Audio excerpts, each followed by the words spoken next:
Okay, hi everybody. Today what we're going to jump into is going to kind of be a little bit of a weird day. And I have to be honest with you, this is a bit of a weird day that I'm trying to imagine for us to work through and deal with digitally, or at least at a distance. This is a topic that I would love to be standing in front of you guys with, because there's a lot of hand motions. There's a lot of stuff that I am bouncing around the room and pointing to certain things because we have to kind of move our focus in a bunch of directions. I'm hoping that as a recorded lesson or this digital way, that I'm able to get across the ideas that we want to for today. So it's going to feel a little weird, and if it does, I think that's okay. What I want to do is I want to get into a little bit of a function introduction. You guys are sitting in a course called Advanced Functions. And so we are going to deal with functions all semester. And I want to make sure that we are good for this first chunk of the first unit in dealing with a polynomial function. So what you see on the screen right now is there is your formal definition for what a polynomial function is. And I'm hoping you guys can read my cursive writing. That is about as neat as I could write, I think, anymore. So I want to make sure that you guys are all good to read it, so I'm going to reread this. I won't do this all the time, okay? You guys are all literate. You guys can read the screen. I just don't want to make that assumption so early in the semester. So a polynomial is an expression of the form, and now you have this big ugly form of a sub n, so that's a little subscript of n. Then you have x to the exponent n, plus a, and then sub n minus 1, x to the exponent n minus 1, plus dot, dot, dot. And so all that dot, dot, dot means is we have any number of terms in there, an unlimited number of terms, maybe no terms, plus a sub 2, x squared, plus a1x, plus a, and then naught, or a0. That is as ugly of a polynomial expression as you can have. Okay, now how do we define the parts to that? So where a0, a1, a2, all that subscript, all those a's, all the way up to a sub n minus 1, a sub n, those are real numbers. And so hopefully we remember real numbers are just any number that you can count a value with. And n is a natural number. Now, n being a natural number changes things. So if you think about the way you count naturally, that's 1, 2, 3, 4, and so on, then n has to be any of those numbers. And sometimes it's a little bit easier to take the other direction. That if something is defined as something, we can sometimes understand it by what it's defined as not being. So if n is a natural number, and natural numbers are 1, 2, 3, 4, 5, then that means that n cannot be a bunch of types of numbers. So for instance, n cannot be like 2.1, no decimals. So if you look at where n is in that script, it's a subscript. Okay, I'm going to bet and say that doesn't have that much meaning to us yet. However, n is also in the exponent. So that tells us that we can't have any decimals in our exponents.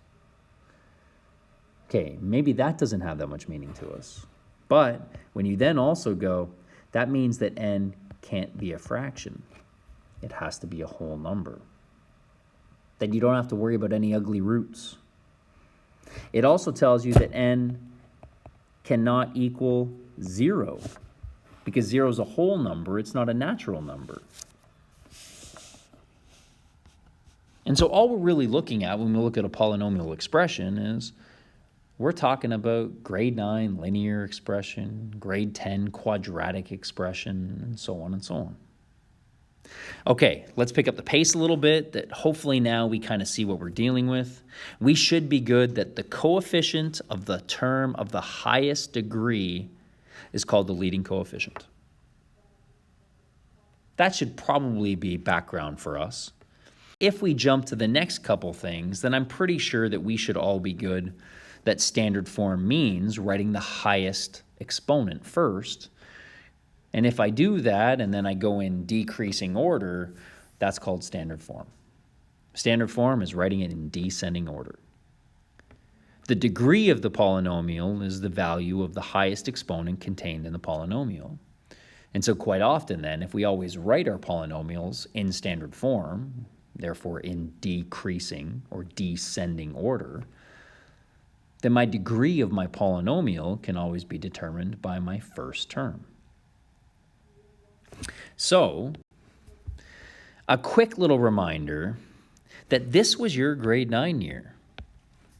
You spent all of your time talking about linear functions. There's your y equals 2x minus 1, right? We have an exponent of 1 there. We just don't write it. There's all your lines. We then worked our way into grade 10, and you got introduced. There was all your quadratics. In grade 11, we spent a ton of time dealing with quadratics. And now you're working your way into grade 12, where we work with cubics and quartics. So you'll notice that your cubic has a degree 3 because the highest exponent is cubed. It doesn't mean that every degree has to be there. You'll notice in the example that I gave you, we're missing an x squared. Doesn't matter. I have an x cubed. That's what mattered. And that x cubed was my highest degree. Same thing then with a quartic. We're now talking about degree 4. There is my highest degree. Okay, there's some terminology. Now what I want to do is I want to jump into some stuff just relating back to our functions. So if we take a look back at the definition of the components of a function, for a lot of us, this should be review. I just don't know if this language is all review. So when we talk about a function, we should know that a function consists of 3 parts. You have a set of inputs that hopefully we remember the term domain. But for a lot of us, when we think of inputs or domain, or we hear domain, we tend to just go, oh, domain, yeah, that's my x values. And there is nothing wrong with you equating domain means x values. I just really want us to know that domain really means what are the inputs of our function? What do we choose to take and put into our system, into our rule? So the second part then becomes the rule. And what we also have is a rule by which each input determines one and only one output. You guys just don't often use the term rule, like you don't use that word. You've grown up to know that system or that rule to be called the equation. So you take your inputs, you sub them into your equation, and it is going to spit out your range, that set of outputs. We often equate range with that's my y values, and just the same, I think that's good to equate those things. So in your example, like I give you an equation. You would then choose, as you produce a table of values, an x value, like maybe an x value of 3. You would now sub that x value of 3 into your equation, and it spits out your output, that output being 7. 7 then becomes your y value. And so we should go through that, and you guys can see a table of values was you guys actually working very specifically with a set of inputs to determine a set of outputs based on your rule. Okay, I'm hoping that that comes back to us. I want to nail down one big concept that still, after a number of years of working with it, can still cause us some confusion, and it's the one and only one aspect. When we take a look at that one and only one aspect, what we have to understand is that the one and only one really is an exact, or a way of saying exactly one. I often talk to classes about this, and if you've had me in the past, you know the way that we can kind of fudge some rules a little bit, that we go through and we often simplify some things for you in your learning process. Like one example is, if I was to ask you guys, name a triangle that has two equal sides, then my guess is a lot of people will say an isosceles. And I joke with you guys sometimes about, I doubt we could spell it correctly, but isosceles would be a kind. And then I say, well, name another type. And there's a lot of people who can get hung up on that at times, and they can say, well, I thought that was the name of an isosceles. And I would then remind you that an equilateral triangle also has two equal sides. All of its sides are equal. So if all three sides are equal, then two are equal. And then I often get some eye rolls or a groan, and you view it as like a trick question when it's really not. That when you learn your definition for an isosceles triangle, it should be a triangle with exactly two equal sides. Not just two, but exactly two. And so then you start to say, like, well, why wasn't I taught it that way the first time? And you're like, yeah, but can you imagine going through as you were in a young elementary classroom? And I always joke, like, sitting on a carpet in front of a rocking chair with your teacher with a flip card and trying to have a discussion with you when you're in grade 3, talking about what a triangle is, and me starting to go like, no, but wait a second, now how many equal sides? Is there exactly that number? That's a difficult concept. So what do? We make it a very simplified rule for you. Even though maybe that rule isn't exact, it's not perfect. We have an instance now where we have to be very nailed down in that vocabulary. So we need to make sure then that our rule is correct. That when I go through and I do my table of values and I choose my x value to sub into my equation to generate my y value, that every x gives me one and only one y. So what do I mean by that?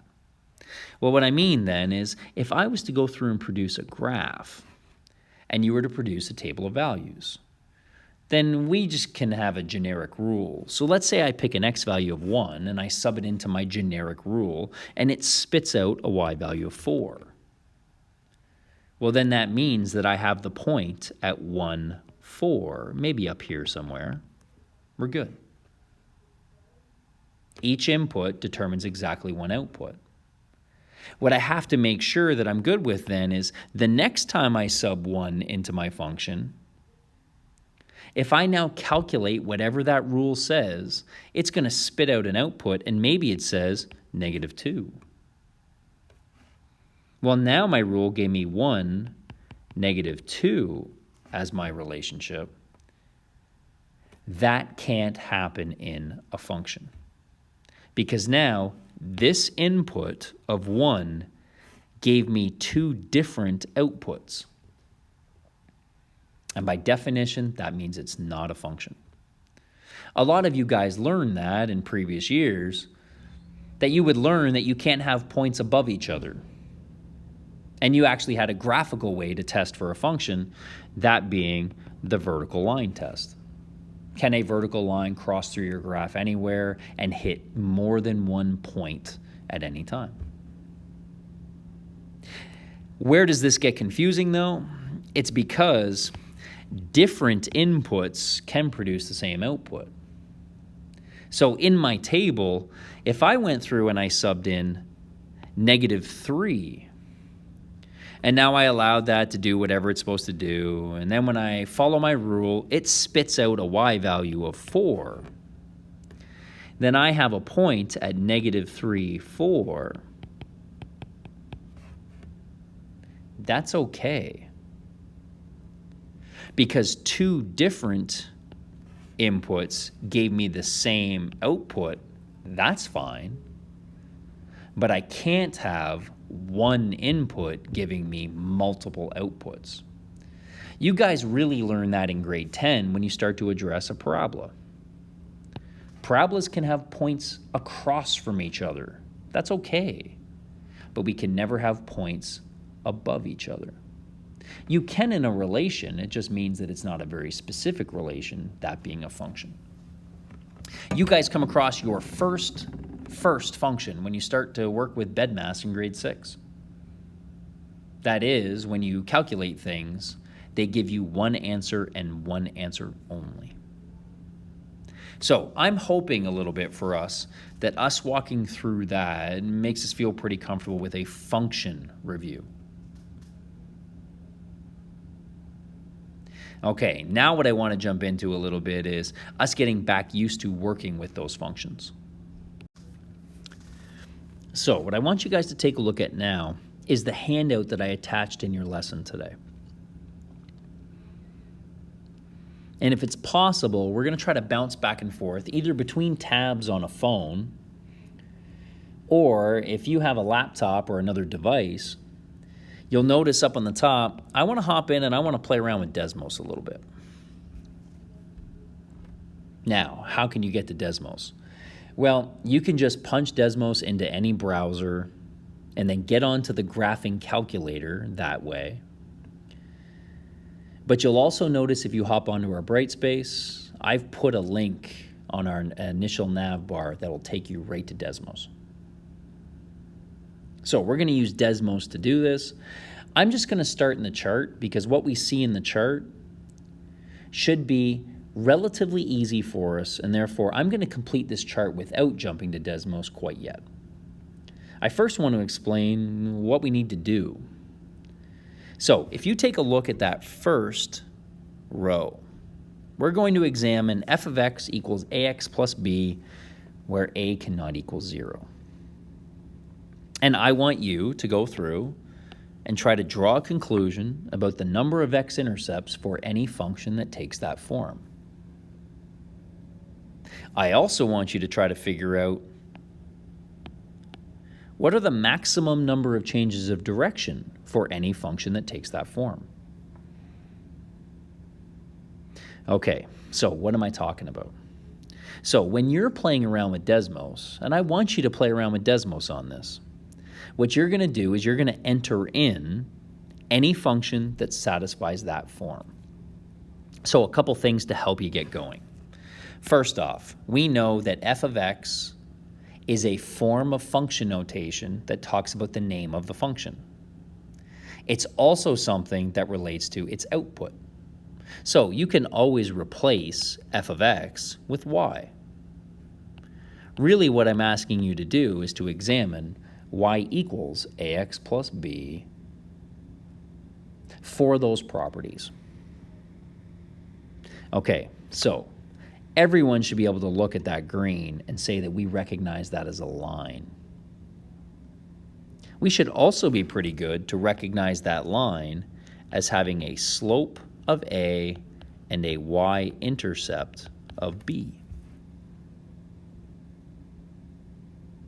So what I want you to do then is to play around with Desmos and try to draw a conclusion about what you know about that function, as it takes many forms. What you need to draw the conclusion of, though, is what are the number of x-intercepts you could have, and what are the maximum number of changes of direction.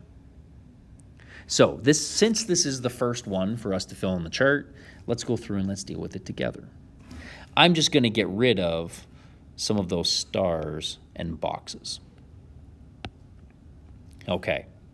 As we start to look at it, some of the things that might pop up first. The first thing that you might be asking is, why did you put the restriction that a cannot equal 0? Okay, I put that restriction on just to limit what type of function we were talking about. It's just to kind of allow us to consolidate some things. So anytime you see a restriction, it's actually really good practice to ask yourself, well, what would have happened if that restriction had not been there? So let's look at the first one. What type of function would I have had if a could have equaled 0? Well, if a equals 0, then this function simply becomes f of x equals b, because the a times 0 would have been wiped out. And so now if you had to imagine, well, what would y equals b look like as a graph? I'm hoping you would say, that's a horizontal line. Maybe that's for a b value that's positive. Like maybe if my b value was like -5, I would have a horizontal line down here at y equals -5. Where are all the points where my y coordinate is -5? So with that restriction being there, all I'm doing is I'm not allowing a horizontal line to be an option. Okay, so now I'm going to start to imagine all the different types of lines that I could have. And you might hop onto Desmos and do this, and in the future you will. But for right now, let's kind of drum up some stuff. So maybe I make my a value 2 and my b value 1. And I have y equals 2x plus 1. Well, what would that look like as a line? Well, I'd have a y-intercept of 1 and a slope of 2. So I would have something like that. Now, when I draw conclusions about that blue line, I can see that I would have one x-intercept, and my line would have no change of direction. It's always increasing. And so then maybe what I do is I just try to pick different values. So maybe my next one would be, I'm going to keep the same sort of number out in front, but I'm going to change the last one. So now that means I have a y-intercept of -5 and a slope of 2. I still have one x-intercept and no changes of direction. Well, maybe I start to flip it and I go, yeah, but what about like -3x plus 2? Well, now I have a y-intercept of 2 and a slope of -3. I get something like this. Maybe I make everything negative, and I'm starting to get like too many things. Maybe I put a fraction in there, and then like a -4. And so now maybe over on the right set of axes, just because it's getting a little messy, I have a negative but flat line. I get something like that. I think I have enough pictures for me to be able to confidently fill in those two blanks. How many x-intercepts will I have for any line that isn't horizontal? 1. My line has to cross somewhere. How many changes of direction do I have for a line? None. It's either always increasing or it is always decreasing. It never changes. And now I have my first row completed. That's all we're going to do. So let's take a look at the second row. Now I have f of x equals ax squared plus bx plus c. And I'm actually hoping that most of you can recall what that is. There's my good old parabola. Why do I have the restriction that a cannot equal 0? Because if a could equal 0, then that term's gone. And do you notice that that would create a line? So by removing that restriction, I've now ensured that it's a parabola. Like, I'm going to bet some of you guys don't even need Desmos, that you can start to imagine all the different types of parabolas you have. Like for some of us, we might go right back to our basic parabola. And so you start to go, okay, well, how many x-intercepts does that have? Well, it has one x-intercept. How many changes of direction does that have? Well, it goes from being decreasing on this part to now increasing on this part. That means that I have one change of direction. So, one change of direction. And now all I'm going to do is I'm just going to keep playing around with different types of parabolas. Well, maybe I have a parabola that does something like this. Okay, well, how many x-intercepts do I have? In that instance, I have two x-intercepts. How many changes of direction do I have? Still only one. In this case, now I'm going increasing and I'm switching to decreasing. One change of direction.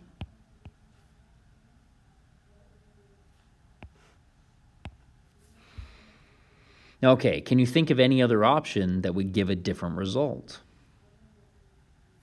And maybe we can come up with a parabola that does something like this.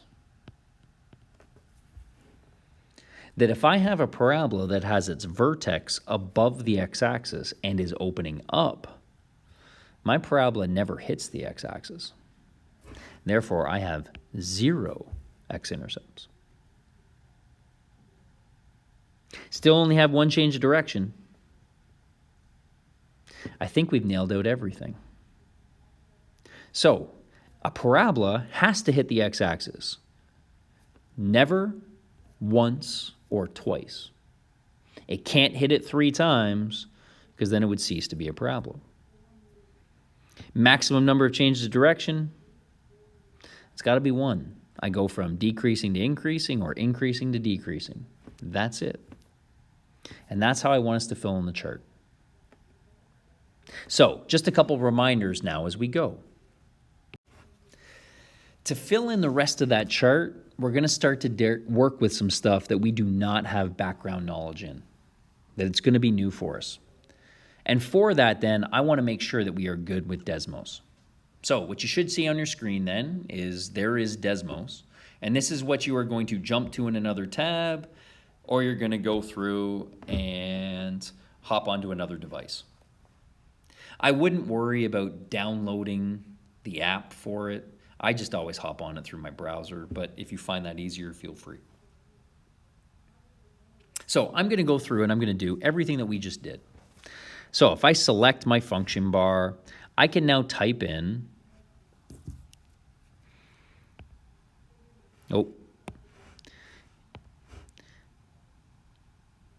a y equals, and maybe I punch in my 2.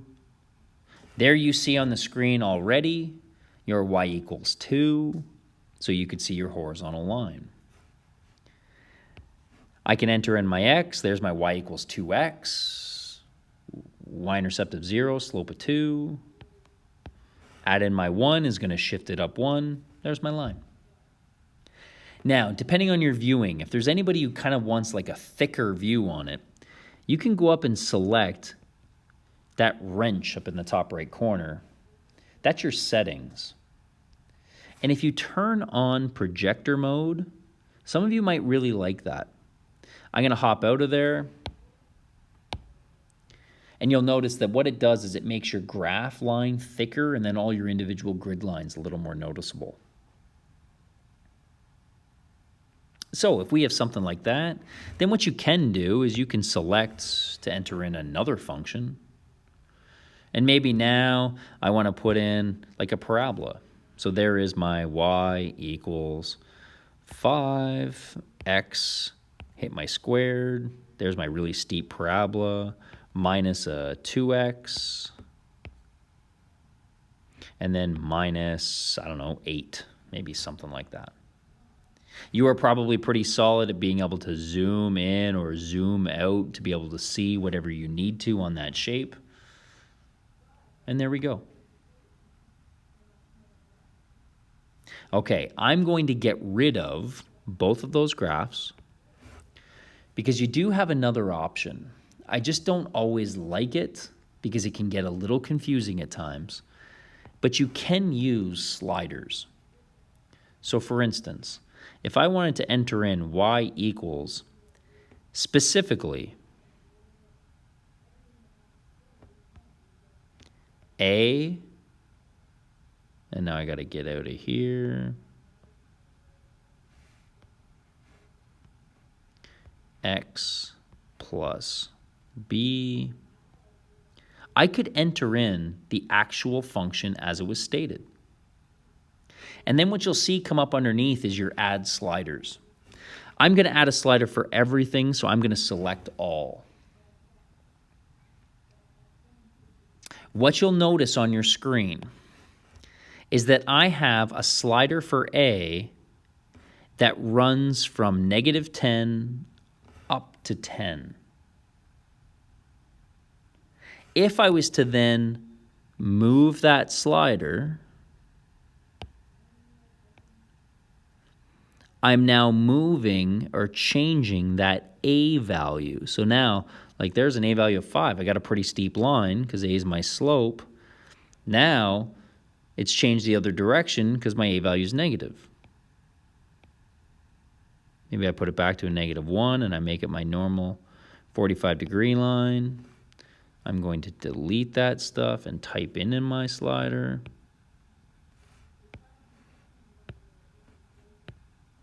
And there we go.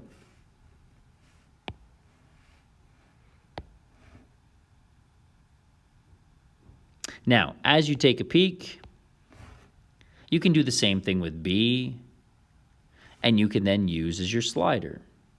Now, what you'll also notice is I've entered in for that I can alter my slider. So for instance, say I want bigger values. Then I can select in there like a -20 and all the way up to, I don't know, 100.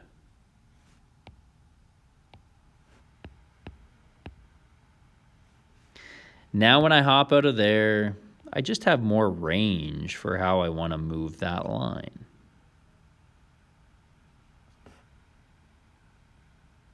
So let's jump in now to where we're going to go in that third option. What I may do on that third row is I'm going to just get rid of everything on that function. I'm going to get rid of my nice green circles, and I'm going to go through and enter in a new function.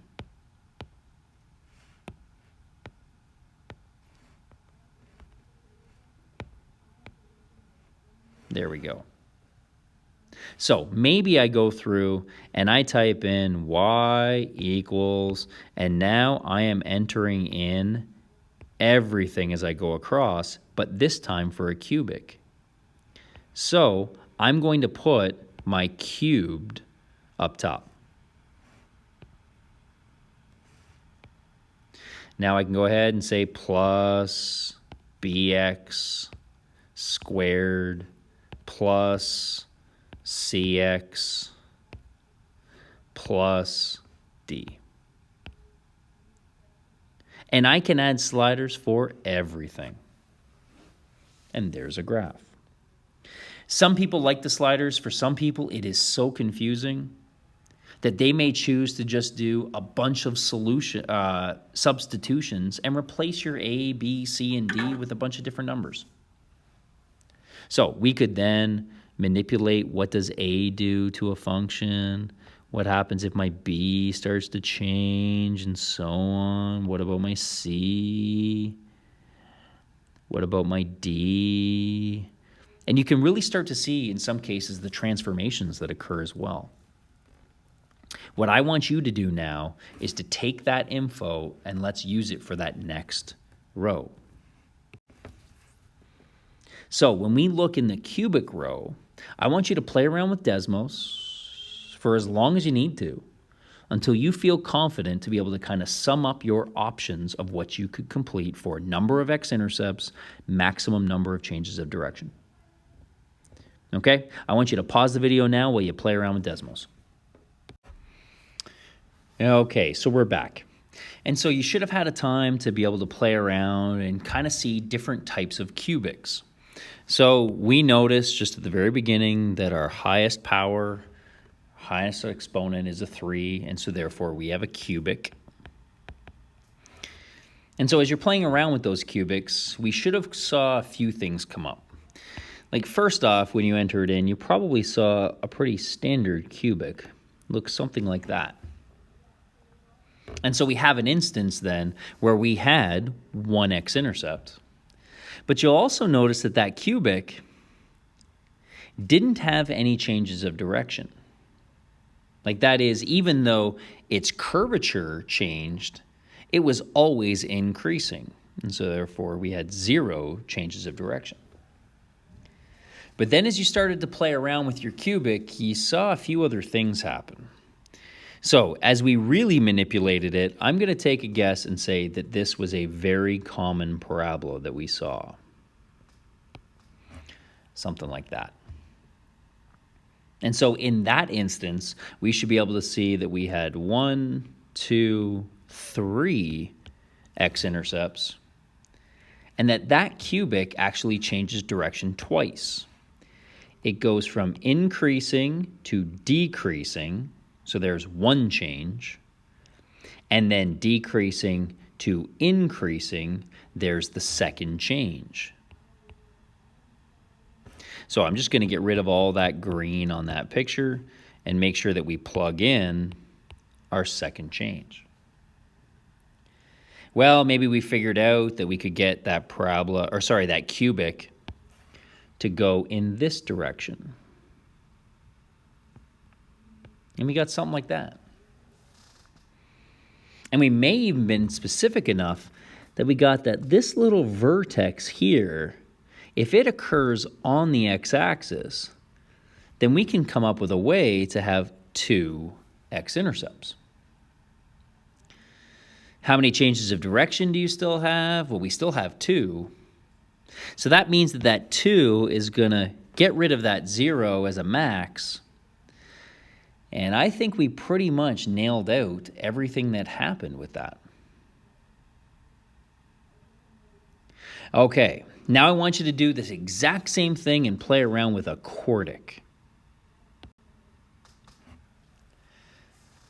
So play around with that and see what you can come up with as that function gets a little more complex. So let's pause the video now and jump in and play around on Desmos. Okay, and so we're back. And so I'm going to kind of pick up the pace a little bit on this one, just because we should have done a little bit better with our quartic, just given more experience. So our basic quartic would have looked like that, and for some of you, you would have thought, hey, that looks just like a parabola, which it does. But that would actually be your y equals x to the 4th. Just looks like a really steep parabola. So as we take a peek at that one, then we could have had 1 x-intercept and 1 change of direction.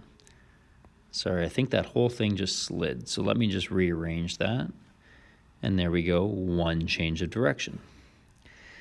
A very common one for us would have been this blue that maybe looked like this, like almost like the letter W, of where we could have gone through and found out that we had 4 x-intercepts and 3 changes of direction.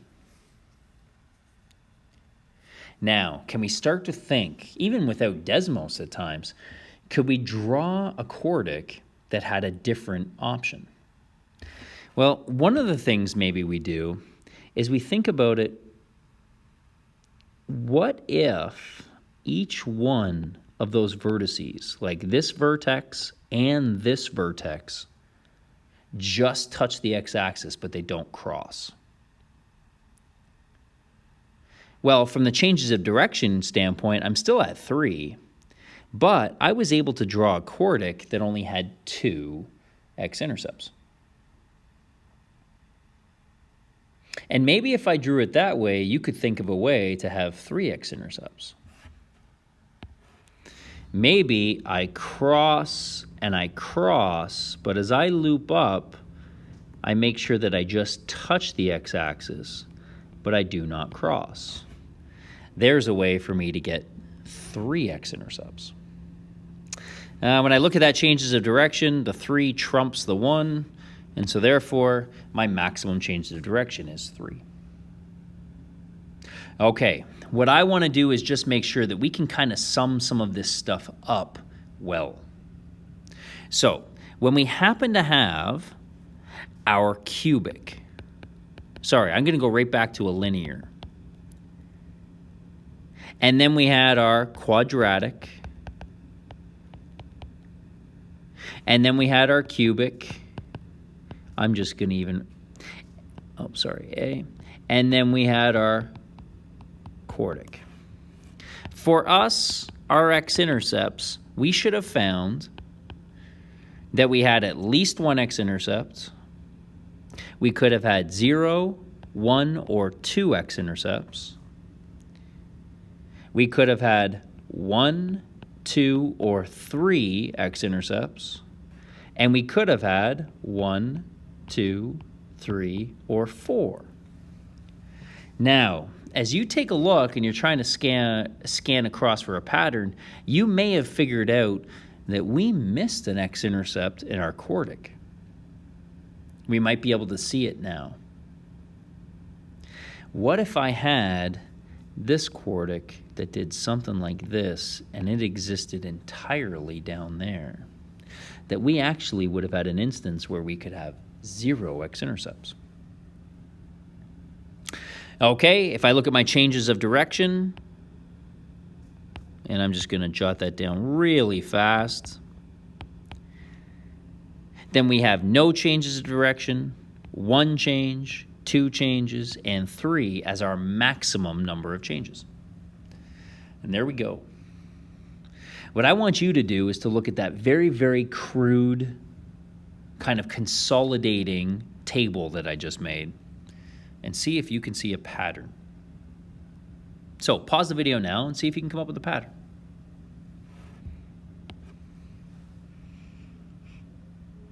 Okay, we're back.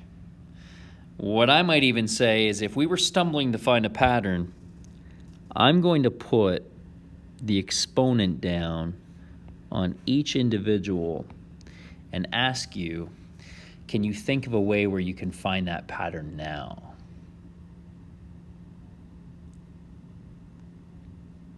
Okay, there's a couple things that I'm hoping we can see. First off, when we look at our x-intercepts, that we see that the maximum number of x-intercepts that we can get is the same as our degree. The maximum number of x-intercepts. You'll also notice that when we deal with our functions, some of them allow for no x-intercepts while other ones don't. Okay, maybe we can think why. If I was to put on an example of my line, my degree 1, my line always goes off in different directions in its extremes. My parabola goes in the same direction in its extremes. My cubic, opposite directions. My quartic, the same direction. And if we can see that, then maybe we can see why some of our functions always have to hit the x-axis and why some of them don't have to. Okay, last thing, look at your changes of direction. And I'm hoping that we can make the conclusion or draw the conclusion that my maximum changes of direction always has to be 1 less than our degree. Now, as we take a peek at that, okay, how are we going to use this? I don't think I'm overstating it when I say that what we just covered may be one of the most important things that you're going to use in the first unit and half of the second unit. And if we can tie it together with something else, then I think we're going to have everything we need to cut some of your solutions in half. So I want to make sure that we can sum up some of this material. So what I'm going to do is I'm just going to write down a really ugly function.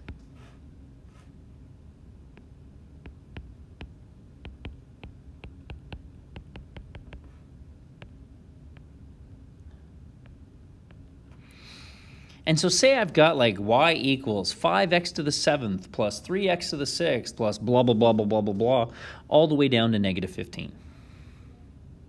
If we can tie together certain ideas, then I think that this is going to be helpful for us in this context. So I want us to keep that polynomial in our head while we go through and we sum up a couple ideas. So the first thing that I like to draw up is the idea of our leading coefficient. So in all of these instances, we had f of x equals a times something.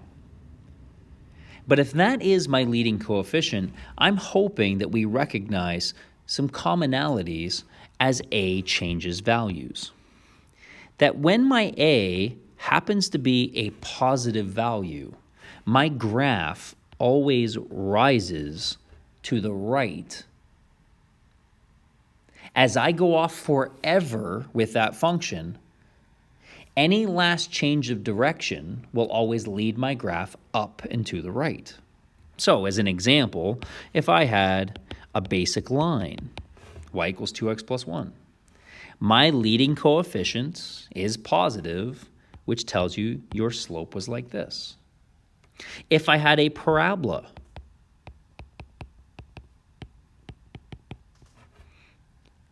then most of us have in our background that we know that that leading coefficient of a would have said that, well, okay, our parabola opens up. But if it opens up, then it goes up forever to the right. And what we would find with our cubics and our quartics is that anytime my leading coefficient is positive, no matter how many changes of direction I have, after the final one, I rise to the right. Now, you can also see, without us going through in great detail, that if my leading coefficient was negative, my graph always goes down to the right. If we can take that bit of knowledge and put it in our back pocket, that's going to be super useful for us. Super useful. Now, the next thing that I want us to focus in on is that degree, the highest exponent. Because I'm also hoping that we were able to sum up something that dealt with when your your degree, your highest exponent, is odd versus when it is even.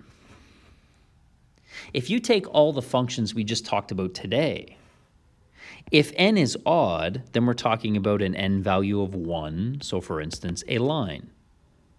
There is your 2x plus 1. But it was also like a cubic, like 2x cubed plus, and maybe plus 1.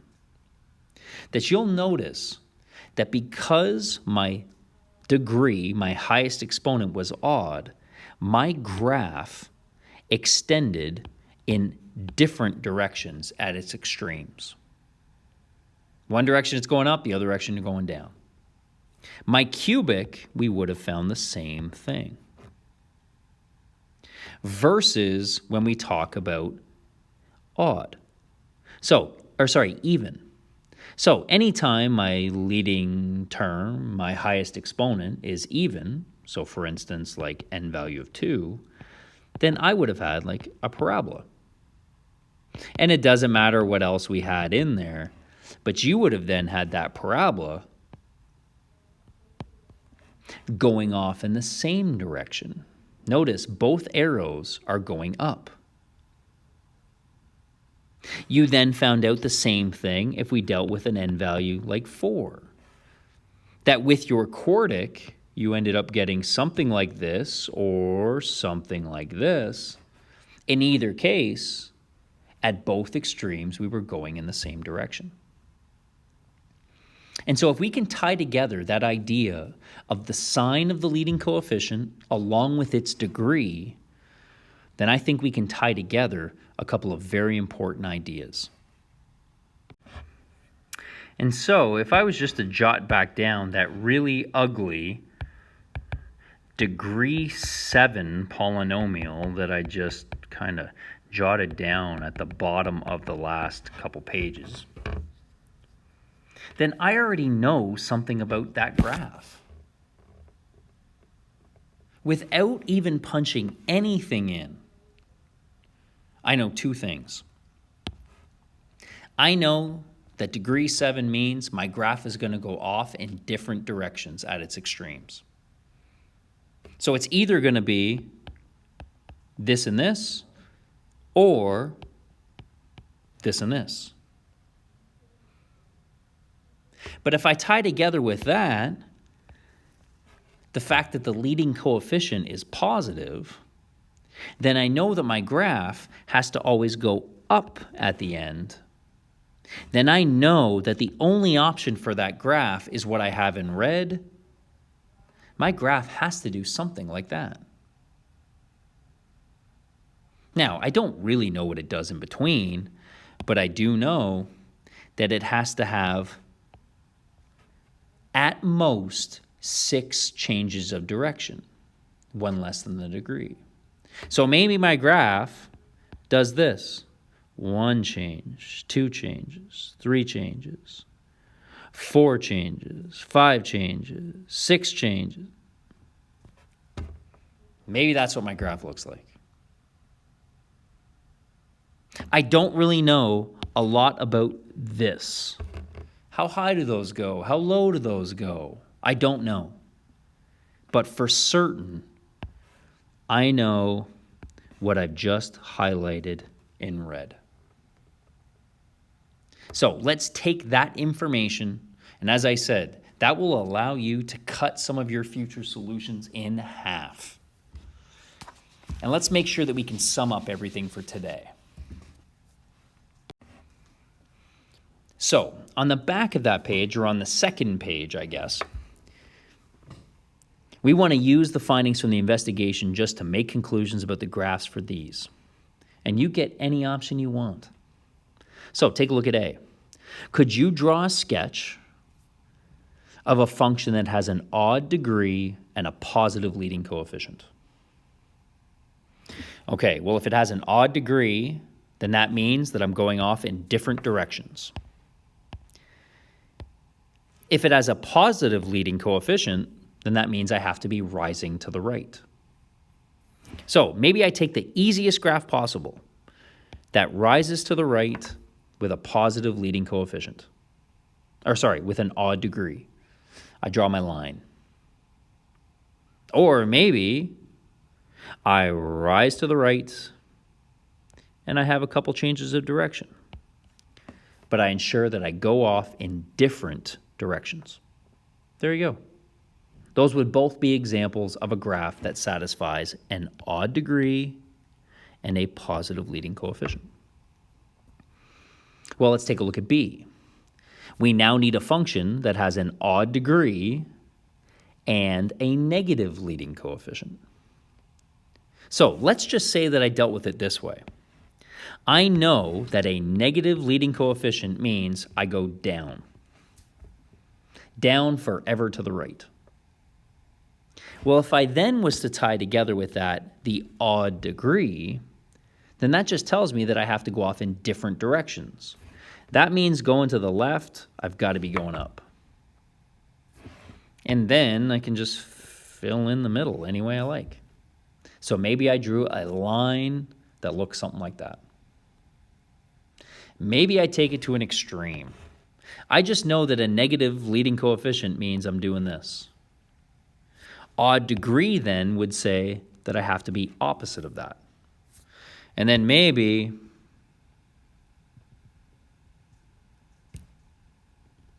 I don't know, something like that. Now I look at that sketch and I'm like, I don't really like it because I don't know whether that's a function or not, because I don't think it passes the vertical line test. It's pretty close. Now I'm getting picky. I hope you see what we're getting at here. Okay, let's jump into the next part. Now I want you to pause the video and I want you to give B a shot. So on the first two sets of axes, draw down an example for each. A function that has an even degree and a positive leading coefficient. Then on the second two set of axes, deal with an even degree and a negative leading coefficient. Okay, pause the video now, give it a shot. Okay, we're back. So if I take a look at the first two sets of axes, I need a positive leading coefficient, which means I rise to the right. If I have an even degree, then that means I have to be going in the same direction to the left. Well, now if I just fill in their bits, maybe I just drew a parabola. Maybe we're really getting the hang of this, and we see that that could be an example that would satisfy that criteria. Okay, maybe if we step it back a little bit again, now if I deal with a negative leading coefficient, well then that means down forever to the right. But since it has an even degree, I have to be going in the same direction. Well then if we fill in the bits, maybe I have my parabola. Again, we're feeling a lot more confident with it, and maybe we have something like this. And there we go. So hopefully it's coming pretty quick. Well, let's just finish off with the last two. When you take a look at question C, now you have to be able to just make a statement. Can you make a statement about the number of x-intercepts of any polynomial? We've already talked about it today. So let's see if you've got that concept moving forward. Same thing with D.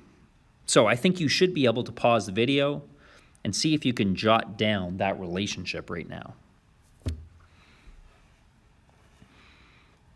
Okay, and we should be back.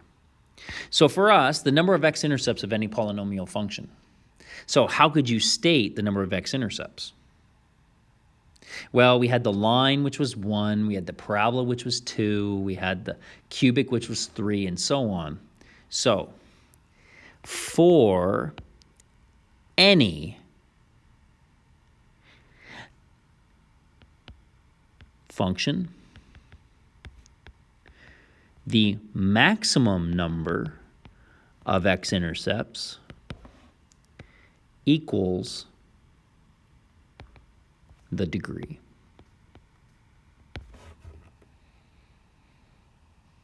Okay, but now what about the minimum? Well, your minimum number is going to depend on, does your function go in the same direction or not at its extremes? And so in that case, we've got two scenarios. Sorry, I think that just jumped. So that if we were dealing with an odd degree, now my graph is going off in different directions. And anytime my function goes off in different directions, it is eventually going to hit the x-axis somewhere. And so if it's odd, then I have a minimum of 1 x-intercept. If I have an even degree, though, then it's possible, for instance, for my parabola to never hit my x-axis. And therefore, I have a minimum of 0. Okay, for question D, what do I know about the maximum number of changes of direction of a polynomial? Max number is 1 less than the degree. And there we go. Okay, this lesson probably felt a little different as you were going through. Really, it was us talking about a collection of ideas. Some stuff should have kind of drummed up some old review stuff from grade 9 and 10. Some of this content was brand new to you. If we can work to pull together those ideas that I spoke about, then this is really going to help us moving forward, and we'll get a chance to see this in practice really, really soon. Okay, your job now, jump in and get some practice and try to nail down those ideas. Okay, best of luck.